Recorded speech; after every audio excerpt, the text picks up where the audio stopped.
So, Bethany and I are going to speak today again about a subject related to weight loss, but we're going to speak specifically about muscle preservation in the context of weight loss. Um, yeah, I think the first thing that I wanted to speak about was this idea of sarcopenia, so the Mm, disruption of muscle mass. And I yeah. read a really kind of shocking statistic actually that 40% of men and 55% of women over the age of 50 have sarcopenia. And so, 50. That's not even yeah, that old. yeah, so and actually, so this starts in your, I think even in 30s, you can start Yeah. having this disruption of muscle mass unless you're doing some form of resistance training. But there's also an interesting intersection and role that obesity plays in, in the sarcopenia condition. So the idea is being over fat and under muscled, which can start in as early as your 30s. And Yeah. this usually happens as a result of not moving enough, as we know, and also not eating enough protein. And then Yeah. the tissue just starts, um, destroying itself as we age. So, yeah, I don't know if you have any specific comments on that, but I've thought that was, I mean, that's basically half the population. So Yeah. it And then seems. as you get older, that number, I'm sure, increases to be almost anyone. I mean, unless you're actively um, trying to prevent it from happening, then it's going to happen. I mean, it's entropy. It's things decaying as you go along. That's Mhm, the state that we all tend towards unless we are actively trying to preserve our muscle as we get mhm, older. And that's why it's so important to not just, I mean, walking's great, yoga's great, things like that are great. Like it's great to just move throughout your life. But really, strength training is like, I usually call it like the holy grail of aging, because if you want to age well, you really do need to find some way to strength train to send this message to your body that you need that muscle. Like, because muscle, the reason why this happens is muscle is really metabolically expensive for your body to maintain. And so, unless you're actively using it and you're sending that signal to your body that this is essential to my daily life and my daily activities, then the body is not going to continue to maintain that. But if you're regularly sending that signal with resistance training of some kind, weight bearing exercise of some kind, and also protein, like you mentioned, then it's going to just decay as we age. mhm. Yeah, that makes sense. And I think that, a lot of people don't realize this because, they don't have so much interaction with older people, or maybe unless you're a physician and you're kind of seeing a lot of the state of people older, you Yeah. don't realize how much of an effect muscle atrophy has on even just surviving in general, because Yeah. there is something that happens with a lot of older people in where they, for example, slip and fall or have some kind of Yep. accident because they don't have muscle, and then they die of pneumonia in the hospital, or they die of some other condition that was essentially indirectly caused by the fact that they've just lost so much strength that they're not able to, Yeah. and yeah, and this I think there is some kind of expression in the medical community where it's something like that, you slipped and broke your hip but then died of pneumonia Yeah. because Right. it's just one It's thing so leads to common. another. Yeah, but it starts with this muscle atrophy. So yeah, I think it's really important. Well, and that's compounded by the fact that, like, not only are you slipping and falling because you don't have the strength or the coordination to catch yourself, but then also when once you're bedridden, your muscle will Mm, continue to atrophy even more, and your strength will continue to decline because you're bedridden. mm, So that just compounds the problem again and again, and that's the vicious cycle that especially older people get into. mm. That's Yeah, and why, yeah, that's why mm, I'm such a believer in like build as much muscle as you can now, because it's kind of your insurance policy for mhm. accidents that may happen later in life. But yeah. Yeah, that's a great way of thinking of it. Yeah, because I think that the muscle that you have in a way helps to buffer the immune system if you are Mm, bedridden. yeah. So it's not just, as you said, preventing the injury. It's also once you are bedridden or have some kind of chronic illness or whatever it is, that muscle will help carry you through that time. Exactly. Um, Yeah. so yeah, that's a good way of thinking of it.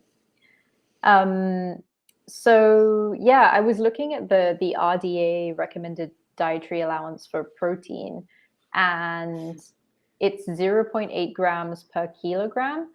And it's interesting how they derive these statistics actually. So Hmm. apparently they derive it through a nitrogen balance study, and Yeah. that's how they determine the RDA allowances.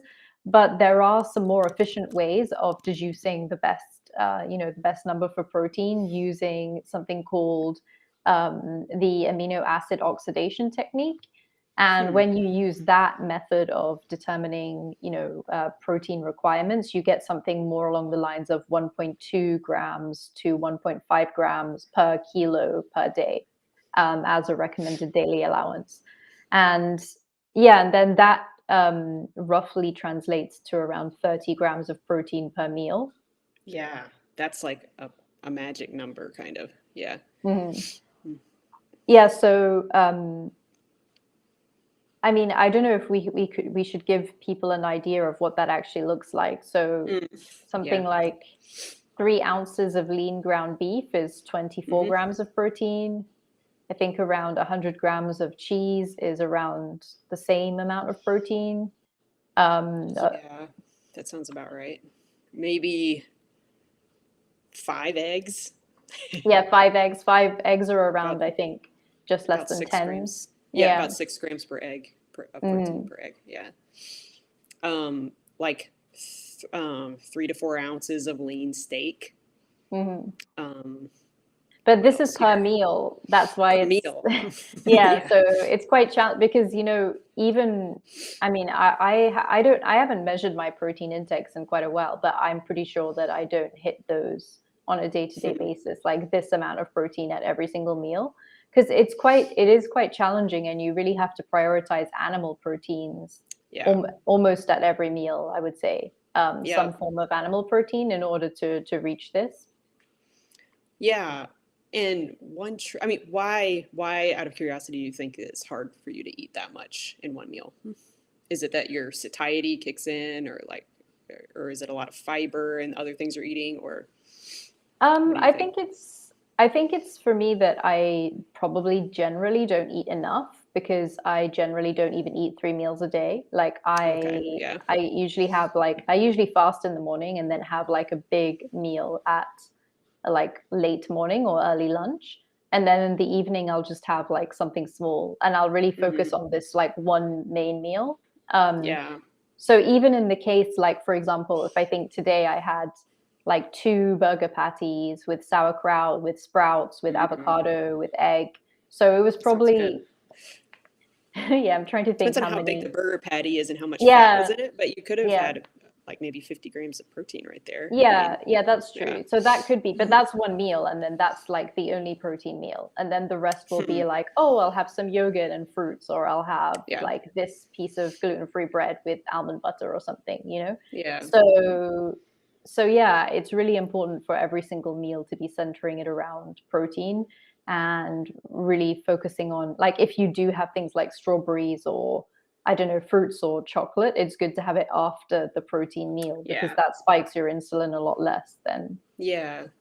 And also keep in mind that the more plant matter you have in your meal, the more fiber you're going to have and the more Mhm, you're going to feel full. And so one thing I try to do is I try to eat my protein first, or at least a mhm, good chunk of the protein first before my feelings of fullness kick in. mhm, And eat the more fibrous things like after, towards the middle of the meal, and then like you said, the higher glycemic things after mhm, all that, mhm.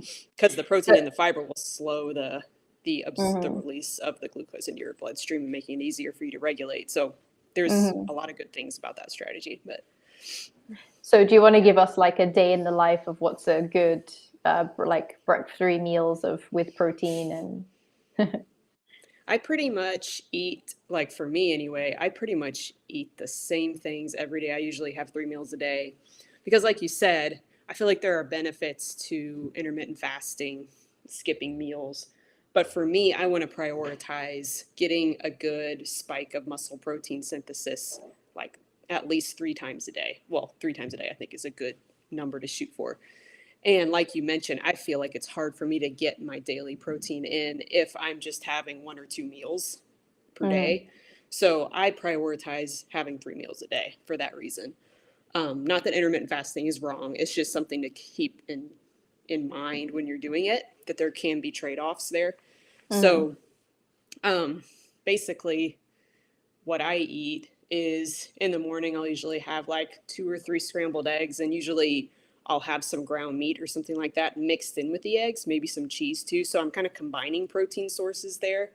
And the reason for that is that it just makes it easier to get more protein, because if you're trying to get all your protein from one protein source, then you're going to get tired pretty quickly, full pretty quickly. It's going to be hard to eat that much. But if you're combining protein sources, then it makes it more palatable and just easy to mm. eat.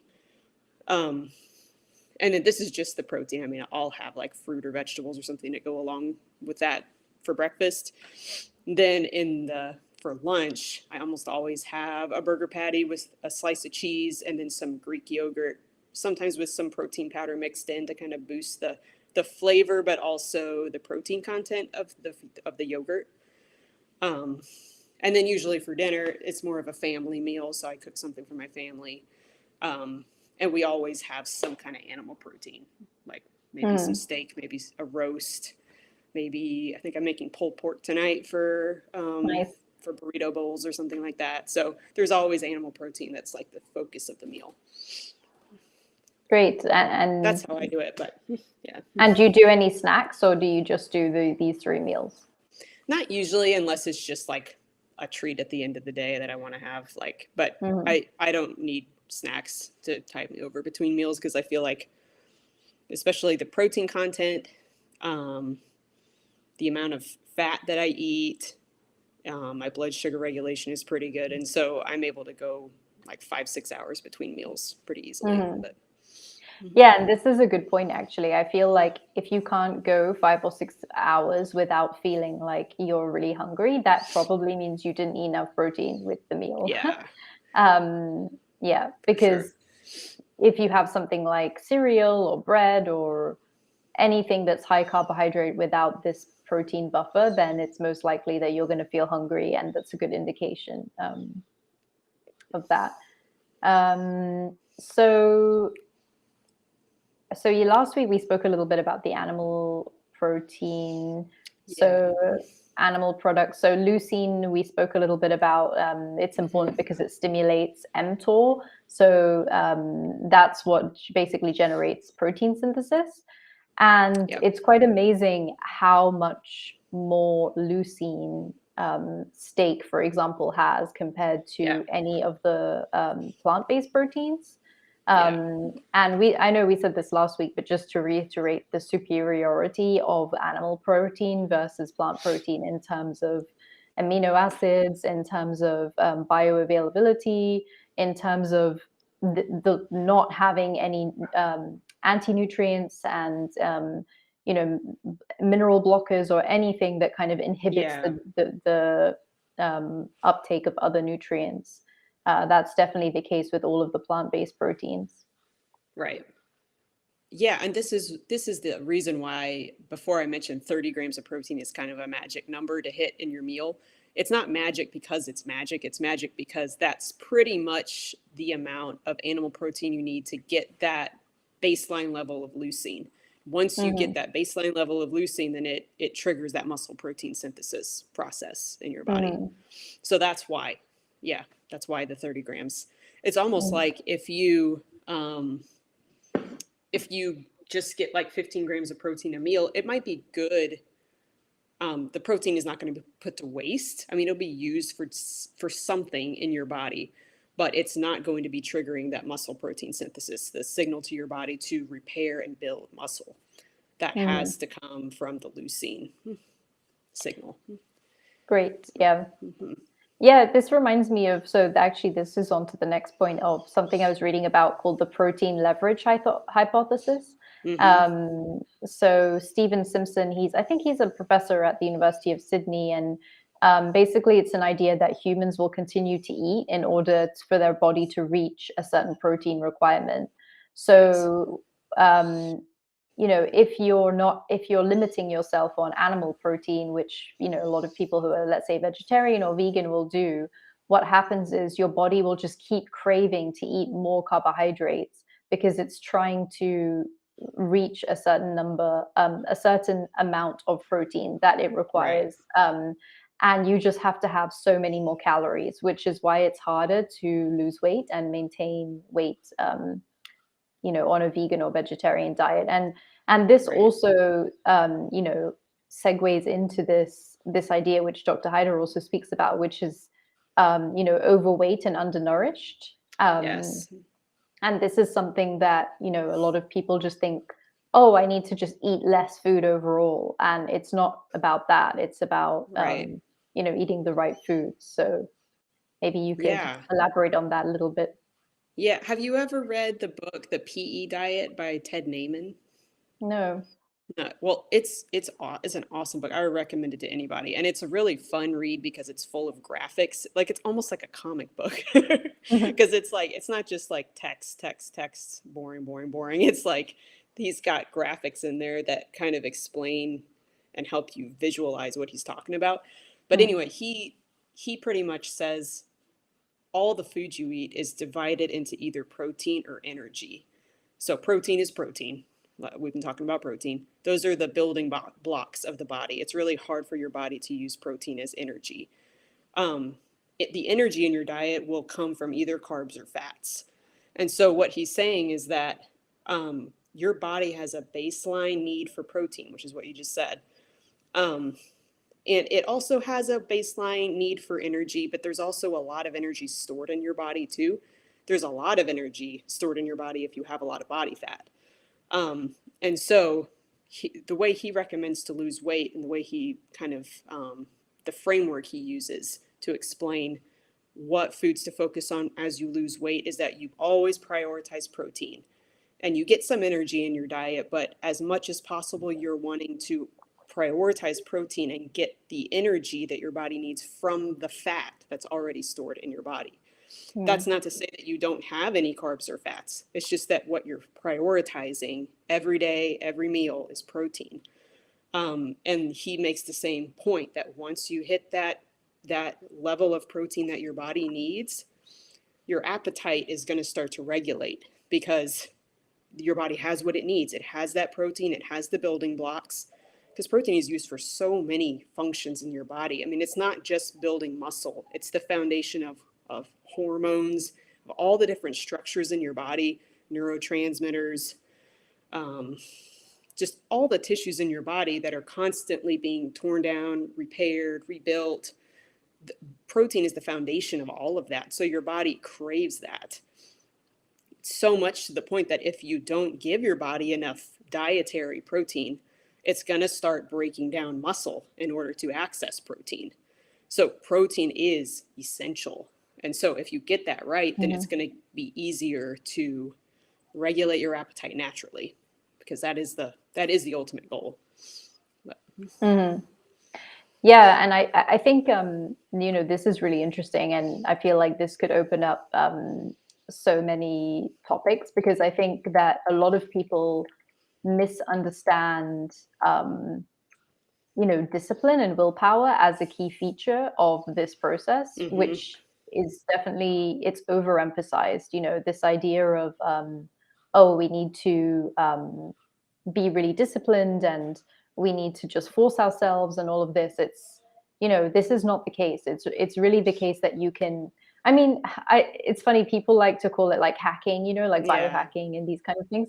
I don't really like that expression I so don't much. either. For me, it's more just Yeah, yeah, for me it's more like, this is not a hack. It's just understanding the objective truth of things and mm-hmm, then aligning yourself with that. exactly. That's what it is. It's Yeah, like, okay, the body wants protein, as you said, and it's just going to make you keep eating until you get this amount of protein. So why Yeah. not just give it to it? Why give it to it in all of these convoluted ways through really obscure plant-based proteins that are, Right. made in a factory and all of these things? This doesn't make sense. Right. But I think I'm just spontaneously going to show this, but this is, so yeah, we're going to go off the video for a sec. But this is, maybe it's a bit small for everyone to see, but this is a really interesting chart that I have that explains different foods and what nutrients what nutrients it might mean you're missing. So often when we crave chocolate, it means that we need magnesium. And I think anyone who's experienced PMS or any kind of premenstrual kind of chocolate cravings, often it's a result of having low magnesium. And the body is really, really smart in the sense that it knows that there's magnesium in chocolate, so it will kind of make you crave that. But it actually wants the magnesium; it doesn't want the chocolate. Yeah. So, which is I've heard that that's one reason why a lot of women crave chocolate on their menstrual cycles, because they're losing so many minerals. Yeah. Yeah. Mm-hmm. Yeah. So, and actually, side note to that, the sad thing about this is that cacao is different to cocoa, right? And most chocolate is made of cocoa, which is basically this high heat extracted ingredient that is no longer rich of minerals and nutrients. And whereas if you get a raw cacao chocolate bar, that's made from essentially what's the equivalent of like a cold pressed version of chocolate, then you're going to have something more nutrient dense with magnesium. But anyway, this is quite a long, I think it has quite a few different general overeating, zinc, tryptophan. That's cool. Yeah, so it's interesting just to kind of reference a chart like this and see whenever you're craving certain things, what might it mean about a nutrient deficiency, and then what kind of substitutes can you make to kind of correct that. Yeah, and it's amazing. I mean, the body is so smart, and I think that there's always something to learn from something that's happening to you. And for me, the answer is never denial and oppression. That's not the path that we want to go down. It's like, okay, this symptom is happening, this craving, this feeling, this need to eat, this need to not eat. Like, what is it telling me about my current state, and being curious about that rather than just thinking you need to override everything with willpower and determination. So. Right. That's a good thought. For me, definitely. I mean, just to go back to protein, I hate to beat that drum so much, but it's just, for me, I can tell if I haven't gotten enough protein in a meal because I feel almost empty afterwards. Like, it's almost like my body's like, that wasn't enough. And it's like pushing me to go back and eat more. Yeah. It's like, I'm so wired now to get that amount of protein per meal that like my body knows it. It's almost, it's bizarre almost. Actually, I had this, this morning, this is gonna, this doesn't reflect well on my protein consumptions of the day, but basically this morning I woke up and had actually I add collagen to my coffee, so that has some protein in it. And then I was like, there's an organic store right next to my house that has banana bread, like a gluten-free, sugar-free one, but it's still banana bread. Like, I'm sure it has a lot of other stuff. And I was like, I'm just going to eat this banana bread. And then I wasn't hungry to eat lunch because I ate this giant thing of banana bread. So basically, just about until an hour ago, all I'd eaten all day was coffee and banana bread. And I just realized, like, I'm not going to be able to get on the live and my brain is not going to function well unless I eat something. So I went and did this whole thing that I said, with the burger patties and sauerkraut and it was really great. Good for you. And now I feel so much better, but I was really fully crashing. My brain was just, I could feel this insulin in my bloodstream, this slight headachy feeling, when you have sugar in your bloodstream and nothing else. Yeah.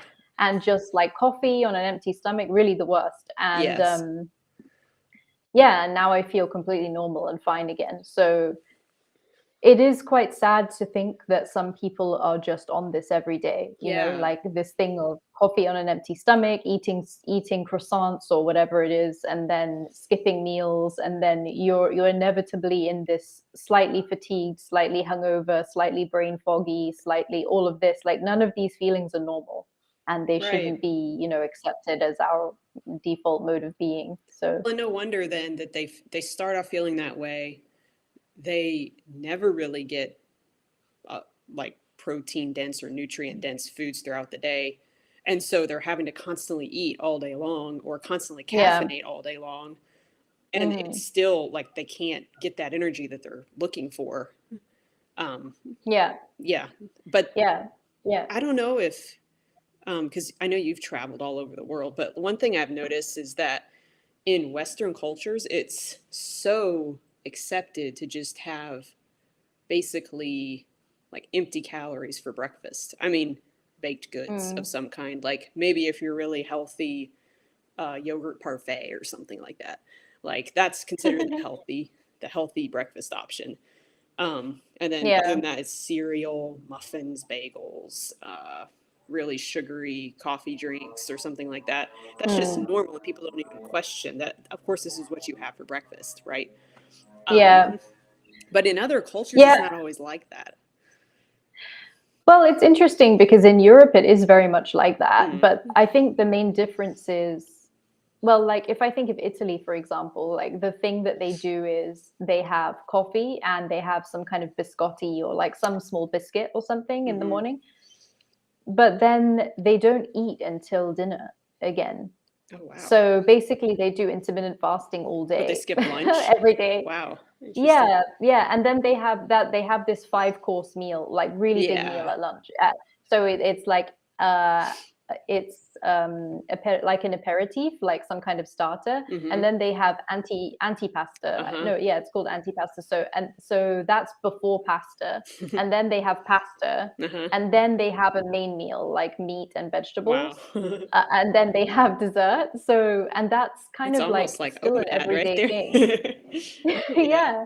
Imagine having before pasta, but pasta is like a pre-meal, and then you have like your potato, your like veggies and meat and everything, and then you have dessert, and then you have coffee again.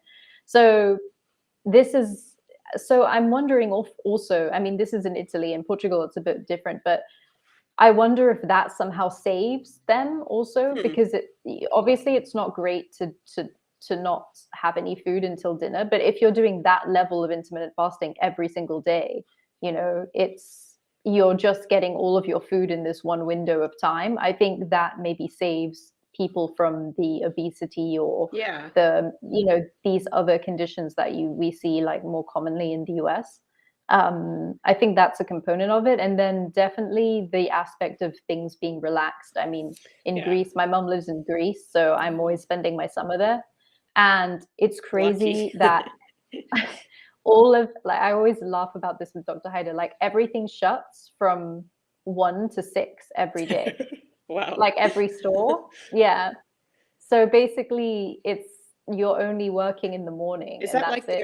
Is that like their siesta time? Like their nap Yeah, time, or but is it's it? really long. Yeah. It's In siesta Taiwan and where I used going to to the live, it was beach. similar. Mhm. Yeah, Yeah. yeah. So I just think all of these things, you know, play into this. Hmm. We can have a not so optimal diet, but then if you're really relaxed, spending loads of time in the Yeah. sun, like not eating too many calories, there's some level of it balancing out. I just think the US has the worst of the eating, the stress, the being really busy, the being really tired, the having like no Right. vacation time, the not, you know, constant hustle culture and all of Yeah. that. Like all of this is the perfect storm to create a lot of the issues that we see. So That's a really good point. I think it's a good point to realize too, is that so often we want to isolate the diet and figure out like, okay, the blue zone diet, for example, the Mediterranean diet. We want to like mm, isolate, okay, what exactly do they eat so we can get their results. And so we want to like mm, reduce their whole culture down to this like one yeah, tiny variable of diet and mimic that and then kind of put that mm, into our already stressed out culture like you mentioned and expect that it's going to work. but it doesn't Mm, exist in a vacuum. It exists in the context of this whole culture that you just described. And all mm, of these factors influence each other. So I think that's something to keep in mind. Even as we talk about diet, it's about so much more than diet. Like, um, mm. yeah, that's Yeah, why that's really true. Yeah. this weight loss course that I'm designing, we're not just going to focus on nutrition. We are going to focus on nutrition, but we're also going to talk about stress management and sleep and things and mindset and Mm. things like that. So, yeah, Yeah, that's a good point. Yeah, it's not going to be this in isolation. right. So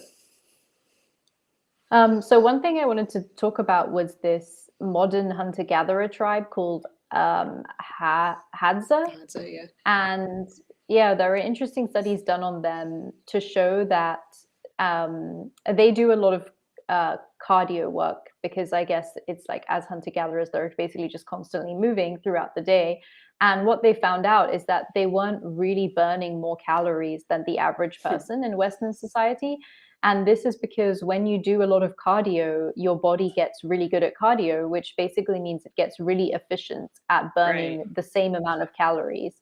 So when so when your body gets really good at burning calories, even with an increase in exercise, that isn't so great if you then translate that to a sedentary lifestyle. Because what it means is that you're going to get really efficient at burning calories. And then when you're not exercising, you're not going to be burning that many calories either. Mm-hmm. Whereas when you do something like resistance training, it's the opposite of that in the sense that you basically trigger your body to burn more calories at rest, Yeah. which is what we want in a sedentary, unless you're going to be a hunter gatherer and you're going to be constantly moving throughout the day, it's probably a good idea to get your body to burn more calories at rest, because Well, that's yeah. what we want. Well, and that's right. That goes back to what I was saying earlier is that yeah, I mean, I'm trying to think how to gather my thoughts here. It's like your body does become more efficient at whatever you do regularly. And that's the Mm-hmm. thing. I mean, it's part of your body. You don't want to be wasting energy by being inefficient with your metabolism. That's not good for any machine or any system at all. And so you want to be efficient. That's something that your body works hard to do. So it's not just wasting energy and overproducing energy. Um, and so this is one of the reasons why I tell people, like, I really encourage people to not think of exercise as the way to burn calories. And I think Mm-hmm. because there's so many variables that go into how many calories you even burn for a given activity. We've all seen those. I mean, you might have an Apple Watch or something that estimates your calorie burn during different activities. Those things may or may not be accurate. You may be burning more calories because you're not very efficient at that activity, or you might be burning less calories because you're really efficient at that activity. Um, Mm-hmm. and so, what I usually tell people is look at your training, look at your exercise as training to make your body work better, to build muscle, if you're strength training, to make your cardiovascular system work better in the case of aerobic exercise. Um, but then, like you said, with strength training, you're putting on more muscle tissue. And like I said earlier, muscle tissue is metabolically expensive to maintain. And so that's why your body burns more calories at rest if you have more muscle mass. And so Mm-hmm. it all works together. But if you kind of simplistically look at exercise as like I burned X amount of calories, that means I'm in a calorie deficit. It doesn't necessarily work Mm. that way. It's not that Yeah. simple. And all that will mean is if you keep doing that, is that your body will just find a way to burn even less calories doing that same exercise because it Yeah. will be more efficient. And then that means you'll also be burning less calories at rest, which is Yeah. not what you want. Well, and also Um, too, if you're in a calorie deficit, and you're trying to exercise, a lot of times your body sends, you get a signal from your body, your brain sending a signal to your body to move less outside of that exercise time. So you're mhm, fidgeting less, you're moving around less, you're finding yourself drawn to the couch more because you're trying to conserve energy. Because your body mhm, really doesn't want, it really doesn't want to be in that deficit state, and so it's going to try to compensate and conserve as much energy as possible. So that's why like mhm, preserving muscle is or building muscle, preserving and building muscle is a really good strategy for, being able to eat more calories because it does raise your metabolism a bit. But yeah. Yeah, great. Thanks. Okay, I think I've covered all of the main points that I had, but maybe we should have a look at to see if anyone has any questions. Sure. So many people recommend creatine to help with muscle building. Can that be helpful? Oh yeah, that creatine is one of the most studied supplements, one of the safest and most studied. So yeah, I definitely recommend creatine for anybody who's strength training, but it's also been shown to be really good for your brain too. I don't know if you've seen that research or not, but yeah, it's a great supplement. Great. Okay. Do you have any recommendations for those with MCAS to get adequate protein when there are so many food restrictions? Is animal protein better than fats you get from other sources like avocado?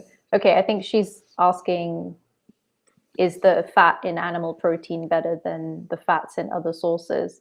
And then the other question was about the MCAS. I don't know. Well, I guess it depends on what diet she's specifically on, or he or she, I'm not sure who asked this, but it depends. When you say you're on an MCAS diet, I'm not actually sure which specific diet that you're on. Maybe if you're still listening, you could explain a bit more, and then we could go into detail about that. But in terms of animal fat versus plant fat, do you have any comments on that? I wouldn't say that one's good and one's bad. There are whole food sources of fat, whether from plants or animals, are most likely going to be good for you. I mean, where we get into trouble is the really hyper processed, like vegetable oils and things like that. Yeah, and I would say that, yeah, I completely agree. I always say there's no good and bad fats when we're talking about whole foods fats, Right. But the main difference is that animal fats are saturated fat. And basically what this means is that they have a higher smoke point. So you're able to use them for more high heat applications. And if you go online and you look at smoke point of different fats, you can see a good list of the different fats. And there are certain fats, like cold pressed flax oil or different nut oils that actually shouldn't really be used for any kind of cooking application. You should just use them for salad dressing or something where you're not applying heat, because they easily get rancid and oxidized. And saturated fat, because of the hydrogen bond, the way that the hydrogen bond is, it's that you can use them for more high heat cooking, and that's quite useful for stir fries or any kinds of things. So I would say that's the main difference when you're thinking about plant versus animal. I have a protein shake daily. Does that help with intake? Ooh. My picture keeps freezing, so. Yeah, something happened. Yeah. Okay, someone asked about protein shakes. Do they help with protein? Yes, but maybe you could speak a bit more about, one thing that I see is really terrible is like the protein powders with all of the crazy fillers and vanilla flavoring and dextrose. And there's also actually a big issue with heavy metal toxicity in plant-based proteins. That's quite a big issue. So it's good to check if your protein powder is third-party tested for heavy metals. Definitely. Yeah. I don't know if you have something additional with do you use any kind of protein powders? I usually use. Oh, you just mentioned.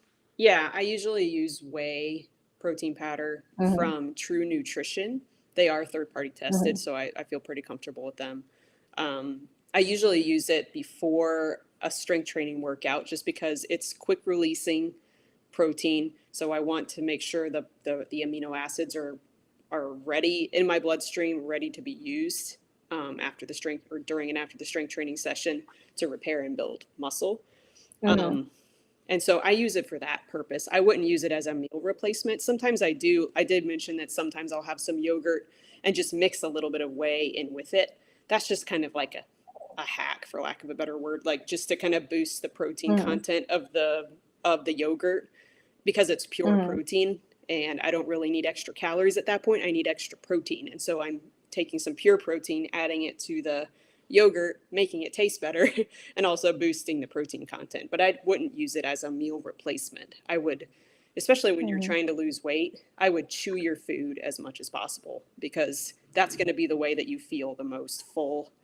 Um, and it's just too easy to rely on protein shakes for protein. And I think it's really important for people to learn to eat whole foods, sources of protein whenever possible. Yeah. Yeah. Yeah, and someone also asked about collagen Mm. powders. I think I like Vital Proteins. Yeah. I think that's a good brand. There's also, I think Mark Sisson has does he have a collagen brand? Vital Proteins Primal is, Kitchen. I think Vital Proteins is originally his company, but they do also have Oh, Primal Kitchen. hmm. Um, Okay. the company I mentioned before, True Nutrition, they also have collagen. The one thing to know Okay. about collagen, though, is that it's not a complete protein either.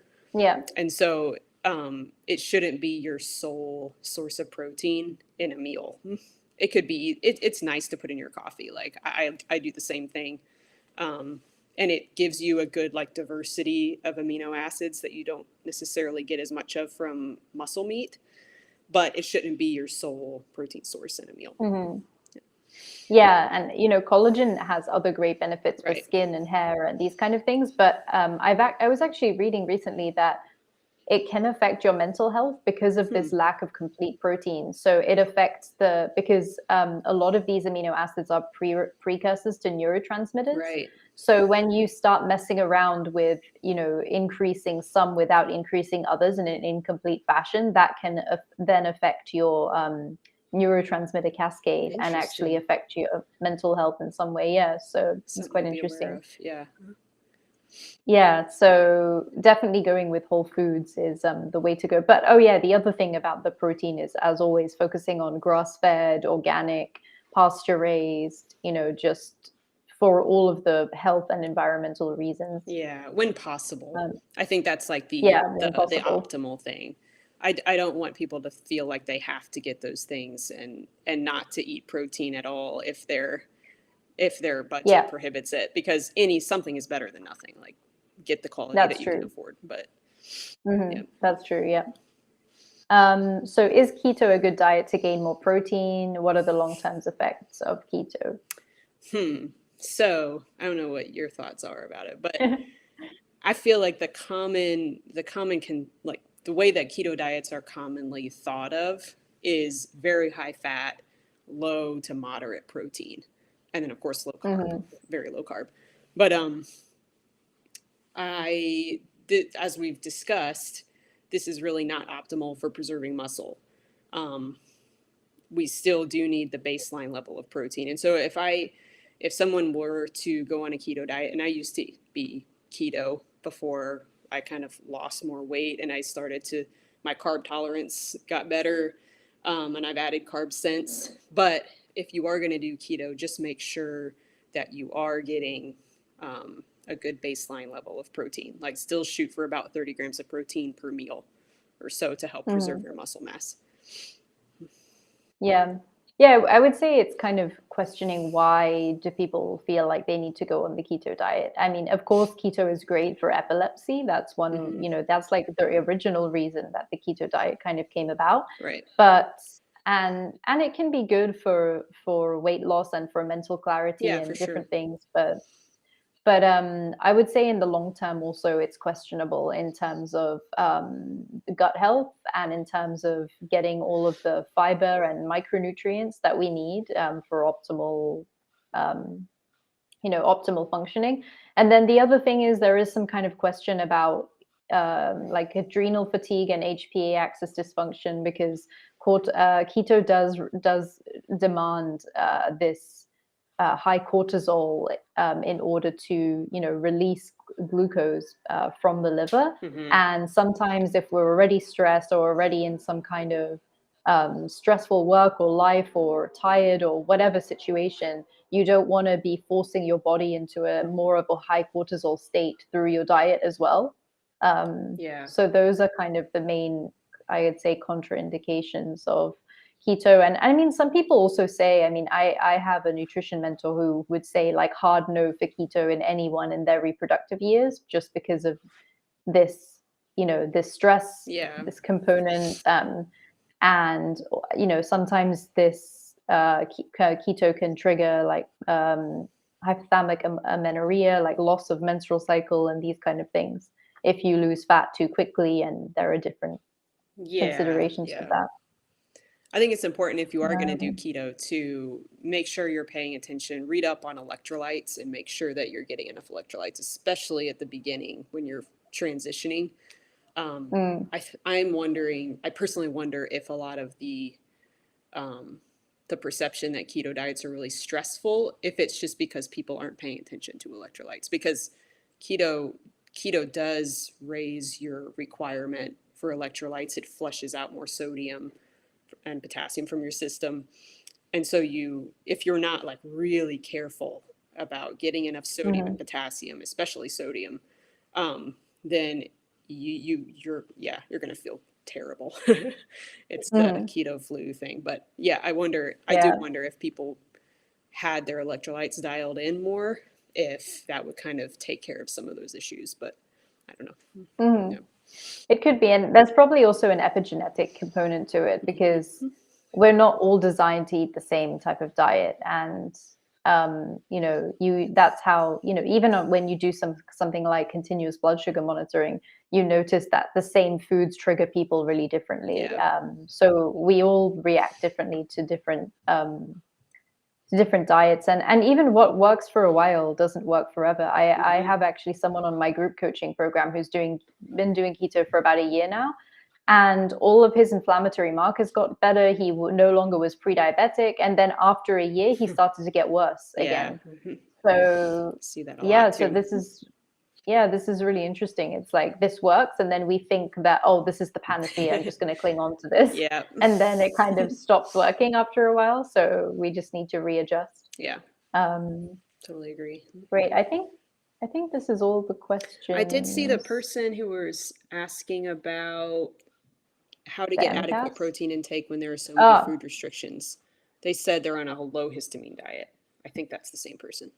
But oh, okay. Low histamine. Well, low histamine isn't necessarily low protein. um just have to watch out for aged meat, right? Is that yeah, one of the things? eggs, Yeah. um So, aged meat, cured meats, right. I think some fish. Hmm. Um, yeah, I'm trying to think of the other high histamine protein. I think egg whites more than the yolks. That makes sense. So with the aged Um, meat, I think the best thing to do is to just get it as fresh as possible, right? I mean, mhm. because the longer it's sitting there, the more it's going to accumulate those histamines. And, but if you get it Yeah. super fresh, it like just experiment with using that and seeing if your histamine response resolves a little bit there. But Mhm. Yeah, and I have a good info sheet actually about histamines in different foods, mm, if whoever it is would like to reach out and get that. So great. Okay, so if anyone would like to, I think Monica will put up the QR code for the course.